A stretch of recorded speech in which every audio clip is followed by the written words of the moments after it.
안녕하세요. 저는 아들과 딸 두 아이를 둔 50대 여자입니다. 제가 그토록 사랑했던 저의 두 아이들. 그런데 그 아이들은 사실 제 마음으로 낳은 자식들입니다. 저는 30살 때 이혼남이었던 남자와 결혼을 했었는데 아이들은 남편과 전부인 사이에서 낳은 자식들이었거든요. 저는 미혼이었고 남편은 이혼 경험이 있는 데다 자식들도 있다 보니 주변의 반대가 많이 심했어요. 그럼에도 저는 남편과 아이들이 저의 운명이라고 생각하고 결혼을 했던 거였죠. 저는 미술학원을 운영하고 있는데 유아, 초등 미술과 더불어 입시 미술도 함께하는 곳이다 보니 원생도 많고 늘 바빴었죠. 그 남자는 저희 건물 1층에서 빵집을 운영했어요. 빵과 함께 커피나 음료, 샌드위치 메뉴 등도 팔았는데요. 같은 건물이다 보니 저도 거기서 종종 선생님들 간식도 사고 제 커피도 사게 되었죠. 그러면서 사장님과 안면을 익히게 되었습니다. 그 사장님은 저랑 나이가 비슷해 보였는데 볼 때마다 정말 열심히 일하시더라고요. 가게도 깔끔하고 빵도 맛있는 데다 사장님도 몹시 친절하고 싹싹하셨어요. 빵집이 크지는 않았지만 워낙 열심히 하시니까 금방 잘 될 것 같다고 생각하며 응원했었죠. 그 사장님도 제가 같은 건물에서 학원하는 것을 알다 보니 더욱 반갑게 잘 대해주셨어요. 단골이다 보니 종종 커피도 서비스로 주시고요. 그런데 한 번씩 가게에 가보면 한쪽 테이블에 사장님의 아이들이 앉아있는 게 보였습니다. 초등학생 고학년으로 보이는 남자아이와 여자아이인데 숙제도 하고 그림도 그리고 놀고 있더라고요. 아빠 가게에서 얌전하게 앉아있는 게 귀엽기도 해서 저도 오며 가며 인사도 하곤 했죠. 그러다가 한 번은 커피를 사들고 가려는데 가만 보니 여자아이가 그림을 참 잘 그리더군요. 제가 다가가서 가만 보고 있으니 뒤돌아보던 여자아이도 놀라고요. 그 모습에 사장님이 웃으면서 미술학원 원장님이라고 그림 봐주시는 거니 너무 놀라지 말라고 아이에게 말해주시더군요. 저는 여자아이에게 그림을 참 잘 그린다고 미술을 배웠느냐 하니 그런 적은 없다고 하는 겁니다. 타고났나 보다 참 잘 그린다고 칭찬을 해주었죠. 그런데 그 후에 가게에 다시 갔을 때 사장님이 저보고 학원 보내려고 하는데 가서 상담 받으면 되느냐 물어보시는 거예요. 저는 그렇게 하시면 된다고 말씀드렸죠. 그렇게 사장님이 학원에 상담을 하러 오셨어요. 그때 원장님이 저희 딸애한테 그림 잘 그린다고 칭찬해주고 가신 다음에 딸애가 자기도 자꾸 미술학원 다니고 싶다고 조르는 겁니다. 어머, 그랬어요? 근데 제가 봐도 따님이 그림을 되게 잘 그리더라고요. 감사합니다. 그러면 따님을 보내려고 하시는 거죠? 아니요. 아들이 초등학교 5학년인데 같이 보내려고요. 학교 끝나고 조금 시간 보낼 것도 필요하고. 아, 그러시구나. 그렇게 아이들은 저희 학원에 오게 되었어요. 아이들은 워낙 착했어요. 그렇게 아이들이 학원을 다니면서 친해지게 되었고 뒤늦게 알게 되었습니다. 엄마가 안 계시다는 것을요. 이혼을 한 것 같고 이혼 후에는 엄마랑 아이 연락이 두절된 것 같았어요. 어떤 사정이 있었는지는 정확히 몰라도 아이들이 안쓰럽게 느껴지기도 했죠. 그래서 저도 더 마음을 쓰게 되었어요. 학원 수업 끝난 후에 제가 데리고 있은 적도 있고 맛있는 것도 종종 사주었습니다. 지금 생각해보면 그 아이들도 그저 그 많은 원생 중 하나였을 뿐인데도 이상하게 저도 유난히 마음이 쓰였던 것 같아요. 제가 그렇게 하니 빵집 사장님도 고마워하시더라고요. 그렇게 시간이 흐르고 빵집 사장님과도 점차 가까워지게 되었습니다. 사람이 선하고 괜찮은 사람 같아서 저도 호감이 생겼었죠. 한편으론 참 좋은 사람 같은데 무슨 사연이 있었길래 전부인과 이혼을 하고 저 아이들을 혼자 키울까? 그리고 왜 전부인은 그 후 연락 두절이 되었을까 궁금하기도 했어요. 그러다가 나중에서야 얘기를 듣게 되었죠. 원래는 그 남자는 다른 동네에서 좀 더 큰 규모의 빵집을 운영했었답니다. 그때는 직원도 많고 매출도 몹시 좋았대요. 하지만 전부인이 노름에 빠져서 갖고 있던 재산을 탕진했다고 했습니다. 그래도 그 남자는 아이들 엄마다 보니 어떻게 해서든 말려도 보고 병원 가자고 설득도 많이 해봤는데도 도저히 안 되더랍니다. 원래 도박은 손을 끊어도 못 끊는다고도 하잖아요. 전부인도 중독이 심각한 수준이었다 하더라고요. 아이들도 방치하고 도박에 빠져 살고 집을 가출한 적도 여러 번이라고 합니다. 겨우 설득해서 이제 끊었다고 해놓고 뒤돌아서 또 노름판에 가서 돈을 날리고 오고 그게 반복되다 보니 그 남자도 너무 미치기 힘들어서 결국 이혼까지 하게 됐답니다. 이혼하고 나서 알았는데 남자까지 있었다고 했고 그 남자랑 도망간 건지 아예 종적을 감췄다고 했어요. 전부인이 빚을 많이 져서 결국 가게의 집까지 정리하고 빚을 갚았다고 했습니다. 그리고 그나마 남은 돈으로 이사가고 지금의 빵집을 다시 차렸다고 하더군요. 지난 결혼 생활을 돌이켜보면 너무 괴롭고 힘들었다고 하더군요. 그러면서 엄마 찾는 어린 아이들 보면 너무 마음이 아프다고 했습니다. 저도 그 남자에게 남다른 마음이 생겼을 때다 보니 그 남자의 힘든 과거가 안쓰럽고 보듬어주고 싶었습니다. 하지만 처음엔 오히려 그 남자가 저를 밀어내려 했어요. 저는 미혼인데다 잘 나가는 학원까지 운영하고 모자랄 게 없는 사람인데 애까지 둘 딸린 자기가 너무 못 미친다고요. 제가 좋지만 자기 말고 좋은 조건의 남자를 만나라고 했습니다. 하지만 저는 그런 건 중요하지 않다고 했죠.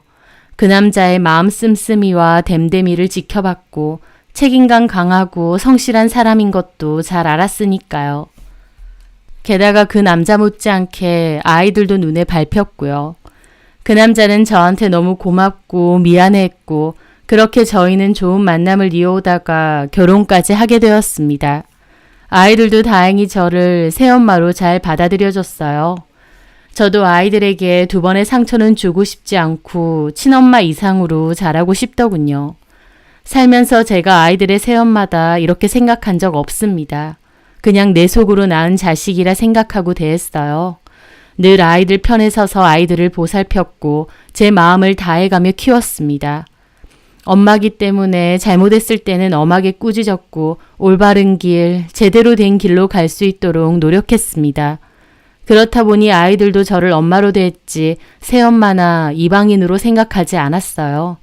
최소한 저는 그렇다고 믿었습니다. 첫째 아이 원하던 대학에 합격하던 날 남편이 제 손을 잡고 고생 많았고 고마웠다고 하더라고요. 제 덕분에 자기도 아이들도 단란하고 평온한 가정에서 행복 느끼고 살았다고요. 저도 남편에게 열심히 살아줘서 고맙고 나 믿어줘서 고맙다고 했습니다. 큰애는 학교 졸업하고 공시 준비한다고 몇 년 정도 공부만 하다가 뒤늦게 한 회사에 취업을 했습니다. 둘째는 미술 전공을 하다 보니 방학 때는 저희 학원에서 일도 도왔었고요. 큰애하고도 잘 지냈지만 딸인 둘째하고는 특히나 친구처럼 편하게 잘 지냈어요. 애교도 많고 저한테도 참 살뜰하게 잘했고요. 저도 장성해서 자기 앞가름하며 노력하는 자식들을 보고 있으면 그렇게 뿌듯하고 기특할 수가 없더라고요. 그렇게 저희 가족은 그 누구도 부럽지 않게 잘 지내고 있다 생각했습니다. 하지만 그 행복은 큰애가 결혼을 준비하면서 조금씩 어그러지기 시작했어요. 큰애는 같은 회사에 다니는 여자친구가 있는데 좀 이른 나이긴 하지만 빨리 결혼을 하고 싶다고 했습니다. 예비 며느리는 착하고 싹싹해서 저도 마음에 쏙 들었죠. 그렇게 결혼 준비를 하는데 큰애가 사회생활한 지가 오래되지는 않았다 보니 모아둔 돈이 많지가 않았어요. 그래서 저와 남편이 신혼집도 해주고 결혼 자금도 많이 도와주기로 했습니다. 저희가 알아봐 준 건 30평대의 신축 아파트였고 큰애도 예비 며느리도 직접 보고는 위치도 좋고 아파트도 너무 예쁘다고 마음에 들어 하더라고요. 아들도 저에게 감사하다고 두고두고 감사한 마음으로 갚고 살겠다 했어요. 그래서 제가 그랬습니다. 결혼했으니 너랑 시연이랑 둘이서 행복하게 잘 살면 된다라고요. 큰애 결혼시켰다고 시어머니 노릇할 생각 없고 그저 둘이서 안 싸우고 행복하게 잘만 살면 된다고 생각했죠. 그렇게 문제없이 결혼 준비가 잘 진행되고 있을 때였습니다. 좀 이상한 게 있었는데 결혼식이 얼마 남지도 않았는데도 큰아이가 청첩장을 안 주는 겁니다. 저나 남편도 주변 사람들에게 전해줘야 되는데 물어보면 곧 나온다고만 하고 계속 차일피일 미루는 거였죠. 한 번 더 물어보니 청첩장 인쇄에 문제가 있어서 제 인쇄를 맡겼다. 다음에 드리겠다 라고만 하더라고요. 뭔가 석연치는 않았어도 그런가 보다 했어요. 그런데 얼마 뒤 학원에서 일을 처리하고 있었는데 작은 딸이 원장실로 들어오는 겁니다. 갑자기 학원에 찾아왔길래 집에서 보는 것보다 반갑더라고요. 집으로 가지 않고 무슨 일이냐, 엄마랑 데이트하러 왔느냐 웃으며 그랬는데 딸의 표정이 영 어둡더군요. 그러면서 저한테 할 말이 있다는 겁니다. 왜? 무슨 일 있었어? 엄마, 있잖아요. 이거. 딸은 망설이다가 저에게 뭔가를 건넸습니다. 바로 그건 아들의 청첩장이더군요. 성일이 청첩장 나왔어? 네, 근데... 저는 왜 그러나 싶어 청첩장 안을 봤습니다. 그런데 저는 그 순간 심장이 덜컥 내려앉았어요. 왜냐면 청첩장에 신랑인 아들 이름 옆에 부모 이름에는 저희 남편 이름과 함께 전부인의 이름이 적혀 있었거든요. 저는 그 순간 어안이 벙벙해서 얼어붙었죠. 딸도 어쩔 줄 몰라 하더라고요. 이거 어디서 났니? 실은 오빠 방에 뭐 찾으러 갔는데 청첩장이 있는 거예요. 있는데 왜 안 주나 싶어서 봤더니. 이렇게 돼 있었던 거야? 네, 그리고요, 엄마. 응. 오빠 행동이 너무 이해가 안 돼서 따져 물었는데 오빠가 친엄마를 계속 만나는 것 같아요. 딸은 그렇게 말하며 한숨을 푹 내쉬더라고요. 저는 너무 충격적이었습니다. 친엄마가 아이들 어렸을 때 집 나간 이후로 연락이 끊겼다고 했고 지금까지도 그런 줄 알았어요. 그런데 저희들은 모르게 아들은 친엄마와 연락을 해왔던 거였습니다. 지금까지 만났다고? 언제부터인지는 저도 자세하긴 모르는데요. 오빠가 사실 연락하고 지낸다고 말하더라고요. 제가 제정신이냐고 우리 버리고 간 사람인데 왜 만나느냐 그랬는데 오빠도 무슨 생각인지. 오빠가 저더러 일단 모른 척 하라는데 엄마 바보 만드는 것도 아니고 이건 아니잖아요. 그래서 온 거예요. 딸의 얘기를 듣는데 기분이 참 말도 못하게 참담하더군요. 그리고 일단 아들에게 정확한 내용을 들어봐야겠다 싶었습니다. 무슨 사정인지 명확히 알 수 없으니까요. 저는 남편에게 이 얘기를 전했고 남편 역시 몹시 놀라더군요. 뭐? 그 여자랑 성일이가 여지껏 만났다고? 네, 그랬나 봐요. 그래서 청첩장도. 남편은 청첩장을 보더니 눈이 돌았습니다. 그리고는 이 자식이 미쳤나 어디 이 여자 이름을 떡하니 부모 자리에 넣느냐고 방방 뛰었어요. 남편은 웬만해서 그렇게 화를 내는 사람이 아닌데 저보다 더 흥분한 것 같았죠. 그렇게 아들에게 연락해서 당장 집으로 오라고 했습니다. 아들은 어리둥절한 얼굴로 집으로 왔고 남편은 아들 얼굴에 청첩장을 집어 던졌어요. 그제야 아들도 집안 분위기가 왜 이런지 아는 눈치더군요. 야 임마, 너 제정신이야? 네 입으로 말해봐. 왜 그 여자 이름을 떡하니 신랑 부모 이름에 넣어놨어? 너 그 여자랑 계속 만나왔어? 연락하고 지냈어? 언제부터야? 도대체 왜? 남편이 너무 흥분을 했다 보니 제가 앉아서 얘기하자고 말렸습니다. 아들도 처음엔 입 꾹 닫고 아무 말 안 하더군요.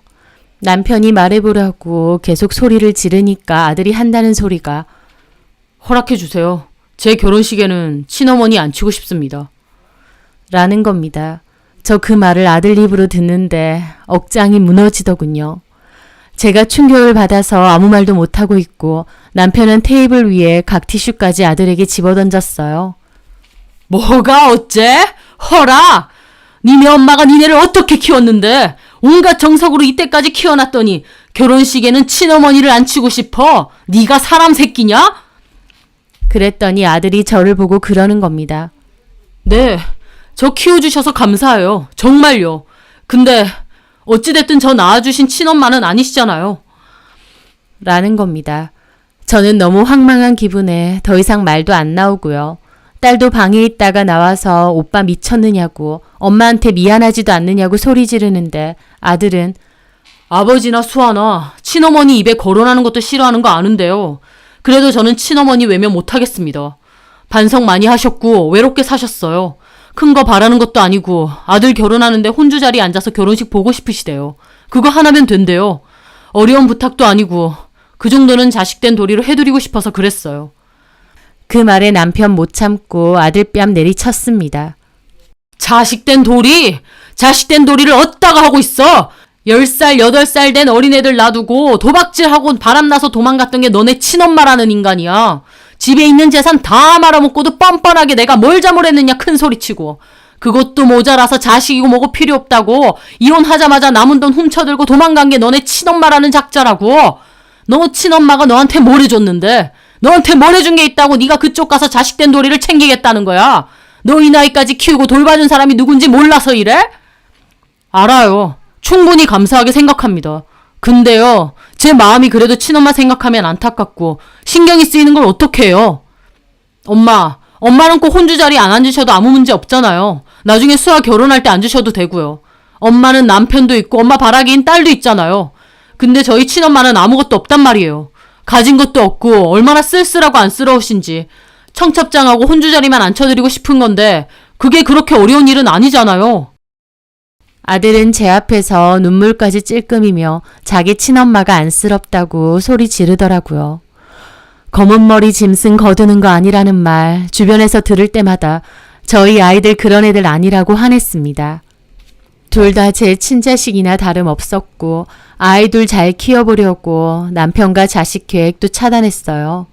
행여나 남편과 제 사이에서 아이가 태어나면 저도 사람인데 마음이 그쪽으로 쏠릴 것 같고 그러면 첫째랑 둘째가 외로워질까 봐요. 그래서 제 자식 낳겠다는 생각도 지워버린 겁니다. 제 마음 다해서 아이들 키웠다고 생각했는데 결국 아들에게 엄마는 제가 아니라 친엄마 한 사람뿐인 것 같더군요. 상처받았다는 말 정도로는 부족하고 심장 한쪽이 찢겨져 나가는 기분이었습니다. 딸은 울면서 자기는 오빠 결혼식 안 간다고 소리 지르며 방으로 가버리고 남편도 꼴 보기 싫으니까 썩 나가라고 그 여자 혼주석 앉혀서 결혼하든 말든 알아서 하라고 하더군요. 아들은 자기가 더 화난 얼굴로 자기를 이해 못 해준다고 너무하신다며 씩씩대며 나가버리고요. 그렇게 아들이 집을 나가고 몇 시간 동안 가만히 앉아 있었습니다. 그때 저는 제 지난 20년의 생활을 돌아보고 있었어요. 아이 둘 딸린 이혼남과 결혼한다 했을 때 제 결혼을 말리지 않은 사람이 없었습니다. 그럼에도 저는 괜찮았어요. 아이들에게 좋은 엄마가 되고 싶었고 20년의 세월 동안 제 나름대로 노력하며 살았다 생각했습니다. 마음으로 낳았지만 친자식 못지않게 사랑 주며 키웠어요. 그렇기에 당연히 아이들에게 엄마는 저뿐이라고 생각했습니다. 그런데 아들의 진짜 속마음을 알게 되니 지난 세월이 부정당한 기분도 들고 내가 헛짓거리하고 살았구나 싶기도 한 겁니다. 남편은 저에게 미안하다고 하지만 들리지도 않았어요. 저는 허무한 기분으로 방으로 들어갔는데 나중에 딸이 들어와서는 저를 붙잡고 엉엉 울더군요. 자기한테 엄마는 저뿐이라고 오빠가 상처 준 거 미안하다고 제가 상처받는 게 싫다고 하면서요. 저를 붙잡고 우는 딸을 보니 그래도 내가 아주 헛살지는 않았나 보다 싶어서 저도 눈물이 왈칵 나더라고요. 그날 딸아이와 붙잡고 한참을 울었습니다. 그 뒤 남편은 아들을 다시 불렀어요. 그리고 혼주석에는 원하는 대로 친엄마 불러서 앉히라고 했습니다. 다만 우리는 참석하지 않을 거라고 했죠. 아들은 끝까지 너무하신 거 아니냐며 자기가 더 난리쳤지만 남편은 단호하게 말했습니다. 그럼 네 말은 혼주석에 나랑 너네 친엄마랑 앉으라는 소리냐고. 그게 무슨 말 같지도 않은 소리냐고. 네가 우리를 버리고 네 친엄마를 선택한 거 아니냐고 말이죠. 네가 우리를 버렸기에 우리도 더 이상 너를 아들로 생각 안 한다고도 했습니다. 그리고 해주기로 했던 신혼집도 없던 일로 한다고 했어요. 우리는 너한테 일체 해줄 게 없다. 친엄마한테 가라고 말이죠. 아들은 그 말에 자식한테 어떻게 이럴 수 있느냐고 난리를 치다가 두 분 뜻 잘 알겠다고 하면서 부서져라 문을 닫고 집을 나갔습니다. 그 뒤로 저희 가족은 정말 아들네 결혼식에 참석하지 않았어요. 딸이 건너 듣기로는 진짜 친엄마를 혼주석 앉혀서 결혼했다고 하더군요. 그리고 저희가 집도 안 해주고 결혼 자금도 일체 안 해준다고 했다 보니 급하게 대출받아서 18평대 아파트로 전세를 얻었다 하더라고요. 본인이 선택한 길이니 알아서 하겠지 생각하며 남편이나 저나 더 이상 아들 얘기는 하지 않았습니다. 딸도 오빠에게 너무 실망했다며 굳이 연락하지 않는 것 같았고요. 그런데 그 후 1년 정도 흘렀을 때 아들이 집으로 불쑥 찾아온 겁니다. 펑펑 울면서 죄송하다고 자기가 잘못 생각했다고 하더군요. 새엄마가 잘 키워주신 건 알지만 그래도 자기 마음 한켠에 친엄마에 대한 마음과 그리움이 있었대요. 그러다가 아들 고등학교 때쯤 친엄마가 연락이 왔었고 그 이후로 한 번씩 만났었다고. 그렇게 계속 연락을 주고받다 보니 결혼할 때 혼주석에 앉아보고 싶다고 했답니다. 아들은 그 부탁을 거절하기가 힘들었다라고 하고요. 고등학교 때부터 연락을 주고받은 건 몰랐는데 그렇게 오랜 시간 동안 우릴 속인 건가 싶어서 그것도 새삼 놀랍더라고요. 그리고 더불어 고등학교 때 아들이 몇 차례 저희 집 돈을 훔친 적이 있습니다. 저는 아들이 혹시 학교 폭력이라도 당하는 건가 싶어 가슴이 철렁해 학교를 오가며 상담도 받고 면담도 많이 했었는데요. 아들은 그냥 친구들하고 노는데 썼다고만 했어요.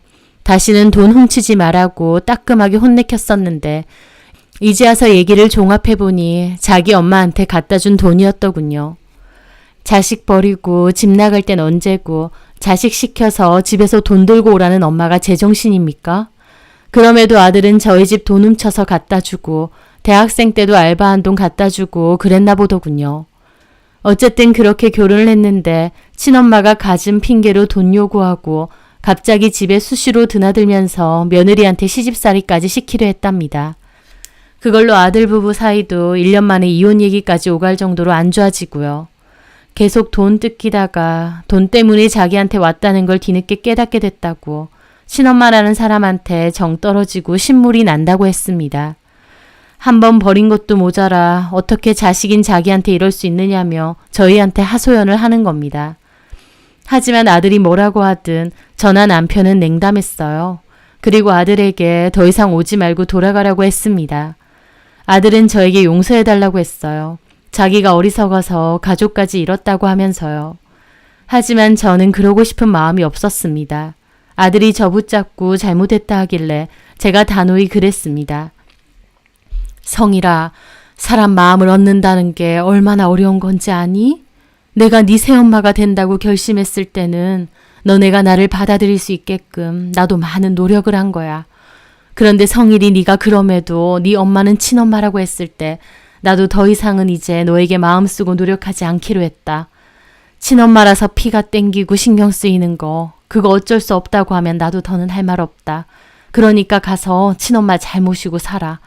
너네 아버지나 동생은 어떨지 모르겠지만 최소한 나하고의 인연은 여기가 끝인 것 같다. 라고요. 차분하게 말했지만 저는 아들에게 더 이상 조금의 마음도 남아있지 않다는 것을 단호히 일러두었죠.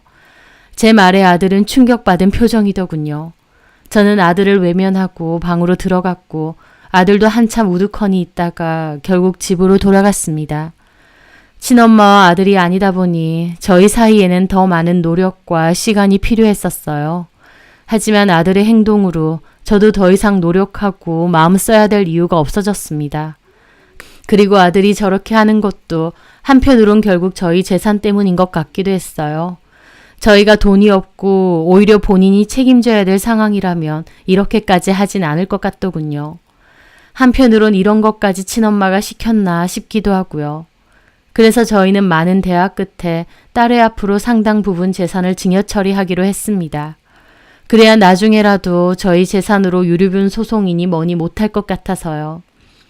저는 앞으로도 아들은 제 마음에서 완전히 지우고 제 딸과 남편과 함께 행복하게 잘 사려고 합니다. 아들도 자기가 잃은 게 뭔지 잘 생각해보고 앞으로는 어리석은 행동은 하지 않고 살길 바랍니다. 제 사연 들어주셔서 감사합니다.